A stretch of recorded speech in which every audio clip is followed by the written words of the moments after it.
this video, we will show you how to use the child lock of your T7 water system. Keeping children safe using your water system's child lock feature.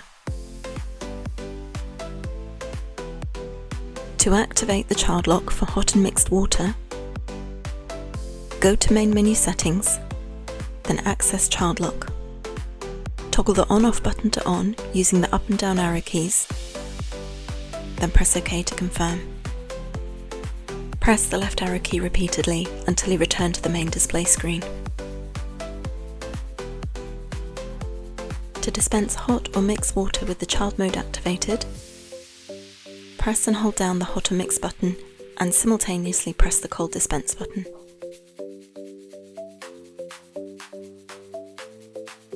To deactivate child lock for hot and mixed water, go to Main Menu Settings, then access Child Lock. Toggle the on-off button to off using the up and down arrow keys, then press OK to confirm. Press the left arrow key repeatedly until you return to the main display screen. You're all set. Happy hydrating!